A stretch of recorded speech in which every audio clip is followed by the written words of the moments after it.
मेरे करीम आका सल्लल्लाहु अलैहि वसल्लम जब भी गुफ्तगू फरमाते थे बहुत सहल और बहुत खूबसूरत गुफ्तगू फरमाते थे।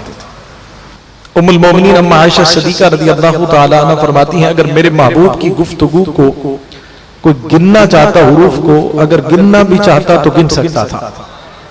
ऐसी गुफ्तगू, बहुत सादा गुफ्तगू। और करीम आका सल्लल्लाहु अलैहि वसल्लम जब गुफ्तगू फरमाते थे तो हर बात को दोहराते थे ताकि लोगों को समझ में आ जाए। यहाँ तो सैकड़ों का इज्तिमा होता है और हमें कई बार कहना पड़ता है साउंड वाले भाई से कि आवाज को बढ़ा दें, लेकिन मेरे करीम आका सल्लल्लाहु अलैहि वसल्लम के सामने कमोपेश 1,44,000 का मजमा है। मेरे दोस्तों, बगैर साउंड सिस्टम के, बगैर माइक के हुजूर गुफ्तगू फरमाते। जिस तरह पहली सफ में बैठने वाला मेरे महबूब की गुफ्तगू को सुनता, इसी तरह 1,44,000 के मजमे में आखिरी सफ में बैठने वाला भी मेरे महबूब की गुफ्तगू को सुनता। बहुत सहल, बहुत आसान गुफ्तगू। मैं उसी में से चंद बातें थोड़े से वक्त, क्योंकि बाकी हमारे पास है, मैं अर्ज करूंगा। और मेरे महबूब अलैहिस्सलाम का अंदाज देखें कितना प्यारा और सादा है समझाने का। रजब शरीफ की बात हो रही थी अभी, मेराज शरीफ की। अल्लाह रब्बुल इज्जत ने जितनी भी इबादतों का हुक्म दिया है, जितनी भी इबादत, सबका हुक्म जमीन पर है। वाहिद इबादत नमाज है कि रब्बे कायनात ने इसका हुक्म जब दिया है तो मेरे महबूब को मेराज पर बुला की तोहफा अता फरमाया।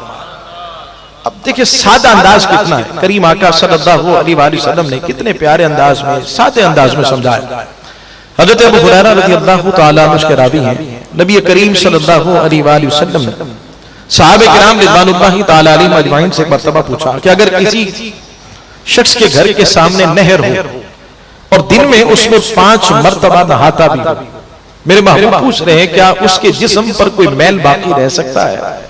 साहबा अर्ज करते हैं, या रसूल अल्लाह सल्लल्लाहु अलैहि वसल्लम, अगर किसी के घर के सामने नहर भी और वो दिन में 5 मर्तबा उसमें नहाता हो तो यकीनी तौर पर उसके जिस्म पर कोई मैल बाकी नहीं रह सकता।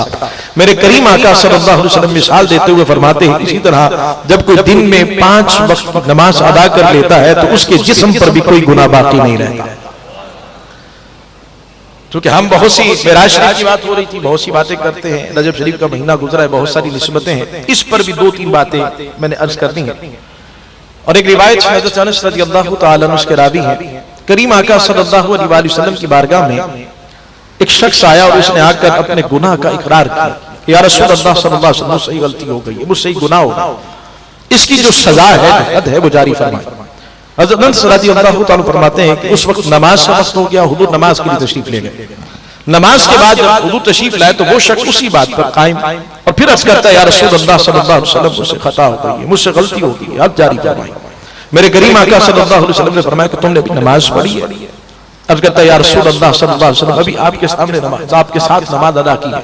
मेरे करीम आका सल्लल्लाहु अलैहि वसल्लम ने इरशाद फरमाया, उस नमाज की बरकत से रब्बे कायनात ने तेरे उस गुनाह को माफ फरमा दिया।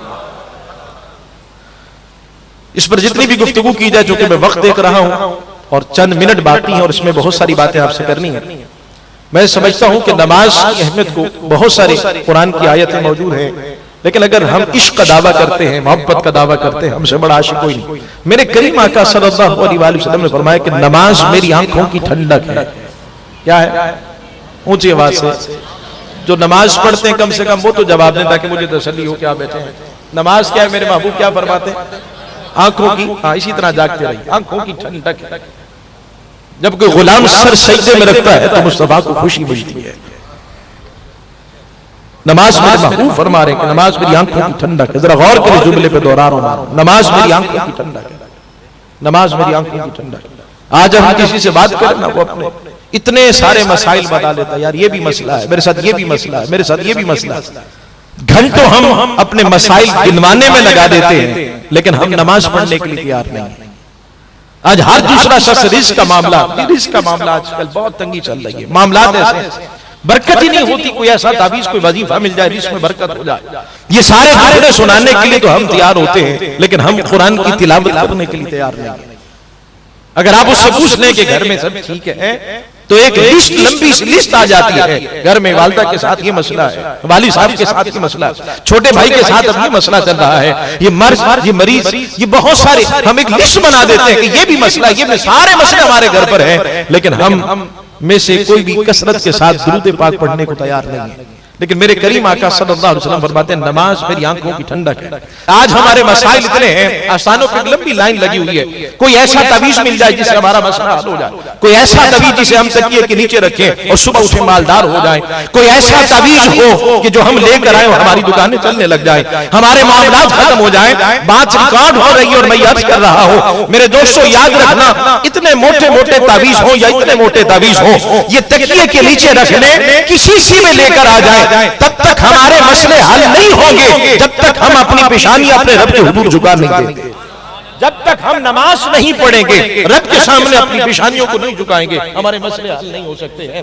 तावीज की शरई हैसियत उलमाए कराम तशरीफ फरमा है और तावीज की शरई हैसियत जानता भी हूं और मैं तावीज देता भी हूं, लेकिन साथ में कह रहा हूं तावीज में असर तब आएगा जब हम अपने सर अपने रब के सामने झुका देंगे। नमाज पढ़ने को कोई तैयार नहीं है और हम कहते कोई ऐसा तावीज मिल जाए जिससे सारे मसले खत्म हो जाए, तो फिर कैसे मसले खत्म हो जाते हैं। तो लिहाजा आज कम से कम ये पैगाम लेकर उठे कि हमने नमाज से मोहब्बत करनी।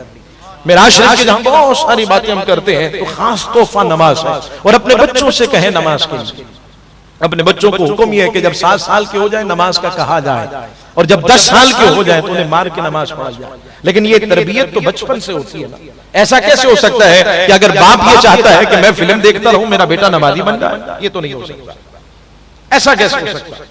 ये तो तरबियत बचपन से होती है। और याद रखिएगा, औलाद के हुकूक में सबसे पहला हक ये है कि उसके लिए अच्छी मां का इंतखाब किया जाए। बहुत सारे हुकूक हैं, पहला हक ये। किसने हजरत इमाम हुसैन रज़ियल्लाहु ताला अन्हु का जिक्र पढ़ा और उसके मुंह से निकला कि क्या बात है कि इस उम्मत में दूसरा हुसैन नहीं हुआ, तो जवाब आया बात सिर्फ इतनी है कि इस उम्मत में दूसरी सैयदा कायनात जैसी मां नहीं हुई, इसलिए हुसैन जैसा बेटा नहीं हुआ। क्योंकि माँ का कैरेक्टर और किरदार जो होता है, मेरी माएँ बहनें समाज कर रही है। जब हम खुद नमाज पढ़ेंगे तो बच्चे नमाज पढ़ें। ऐसा कैसे हो सकता है कि हम खुद नमाज ना पढ़ें और ये चाहें कि हमारे बच्चे नमाजी बन जाएं? तो ऐसा नहीं हो सकता। खुद भी नमाज पढ़ें, क्योंकि याद रखिएगा कि मेरे करीम आका सल्लल्लाहु अलैहि वसल्लम फरमाते हैं मेरी आंखों की ठंडक क्या है? ऊंची आवाज से सारा मजमा बोले, ठंडक नमाज। नमाज से मोहब्बत। बहुत सारे हुकूक हैं। बच्चा जब छोटा हो, पहला हक ये मैंने अर्ज किया, जब बच्चा पैदा होता है तो सबसे पहले उसके कान में अल्लाह की आवाज आनी चाहिए। किसी से नेक से मुक्ति दिलवाई जाए ताकि उसका असर भी बच्चे पर होता है। जब 7 दिन का हो जाए उसका अकीका किया जाए, उसके सर के बाल बूट दिए जाए और उसके वजन के बराबर चांदी खैरात किया जाए। 7वें दिन उस बच्चे का नाम रखा जाए। और मेरे करीम आका सल्लल्लाहु अलैहि वसल्लम ने इरशाद फरमाया कि अपने बच्चों के नाम अंबिया अलैहिस्सलाम के नाम पे रखो या मेरे नाम पे रखो। आज हम यूनिक नाम तलाश करते, कोई ऐसा नाम हो जो हम अगर नाम पूछा जाता है हम कहते हैं जी मोहम्मद अबू बकर नाम रखें, ये हमारे खानदान में पहले से। मोहम्मद उमर नाम रखें, ये भी पहले से है। मोहम्मद उस्मान रखेंगे तो बहुत पुराना नाम है। तो हम जो करते हैं, मैं सिर्फ इशारों में चल रहा हूं, जो हम देखते हैं फिल्में ड्रामे, फिर उन्हीं में से नाम सेलेक्ट करके हम अपने बच्चों का नाम रख लेते हैं। तो फिर बताइए बरकतें कहां से आएंगी? मेरे करीम आका सल्लल्लाहु अलैहि वसल्लम इरशाद फरमाया कि अपने बच्चों के नाम मेरे नाम पर रखो। और हजरत इमाम मालिक रहमतुल्लाह फरमाते हैं, दोस्तों जरा तवज्जो करें, फरमाते हैं जिस घर में मोहम्मद नाम का बच्चा हो उस घर में कभी बेबरकती नहीं आ सकती, बरकत रहती है। इब्तदाई चीजें। और जब बच्चा बोलने लग जाए तो माँ बाप को चाहिए कि उसे कलमा याद कराएं, उसे दुरूद शरीफ याद कराएं, उसे कुरान पढ़ाएं। आज हम दुनियावी तालीम के लिए अच्छे से अच्छे टीचर का इंतखाब करते हैं, पूछते रहते हैं दूसरे से, यार कोई फिजिक्स का कोई अच्छा टीचर है आपकी नजर में? केमिस्ट्री का कोई अच्छा टीचर है आपके नजर में? इंग्लिश लैंग्वेज का कोई अच्छा टीचर है आपकी नजर में? जी वो है तो सही, लेकिन फीस ज्यादा देनी पड़ेगी। कोई बात नहीं है, मेरी ख्वाहिश ये है मेरा बच्चा इंग्लिश बोल सके, वो तरक्की कर सके। अच्छे से अच्छे टीचर का इंतखाब करते हैं। पूछना चाहता हूं क्या हमने कभी अच्छे कारी का इंतखाब किया है? कोई खूबसूरत हमारे बच्चों को कुरान पढ़ाने वाला कोई कारी मिल जाए जो हमारे बच्चों को कुरान की तालीम भी दे और साथ साथ मेरे महबूब अलैहिस्सलाम की सीरत भी सिखा दे। इसके लिए हम मैं ये नहीं कह रहा कि आप अपने बच्चों को दुनियावी तालीम ना दें। मैं बहुत सादा शुरू में अर्ज कर दिया है, मैंने बहुत सादा सी बातें, चंद बातें अर्ज करनी है। अपने बच्चों को ये तालीम भी दें, लेकिन ये तालीम मजबूरी है, जरूरी नहीं है। आज हमने अपने बच्चों को, ये जुमले शायद मेरे कड़वे लगे और सख्त लगे, लेकिन बात हकीकत ये है, आज हम फख्र करते हैं और कई लोग फख्र से बताते हैं जी हमारे बच्चे तो माशाल्लाह इंग्लिश इतनी पढ़ गए हैं कि वो इंग्लिश पढ़ा रहे हैं। मैंने कहा इंग्लिश तो हमने इतनी पढ़ा दी है कि अब बच्चे इंग्लिश पढ़ाने लग गए हैं, लेकिन कुरान हमने इतना भी नहीं पढ़ाया कि वो बाप की मैयत पर आकर कुरान पढ़ सके। दुनिया तो हमने इतनी तालीम दिलवा दी कि उनका सानी कोई नहीं है, लेकिन दीन में इतना भी नहीं सिखाया कि वो अपने बाप का जनाजा पढ़ा सके। हम किस तरफ जा रहे हैं? आज जनाजे में कितने लोग होते हैं और नमाज में कितने लोग होते हैं? और किए कभी आप? नमाज होती है तो उसमें तादाद कितनी होती है, और नमाज जनाजा हो तो फिर तादाद कितनी होती है? तो कई लोग नमाज नहीं पढ़ते, फर्ज छोड़कर बाहर जनाजे की तादाद में खड़े होते। कुरान नमाज से मोहब्बत करें और माँ बाप को चाहिए कि वो अपने बच्चों की तरबियत करें, उन्हें कुरान की तालीम दिलवाएं।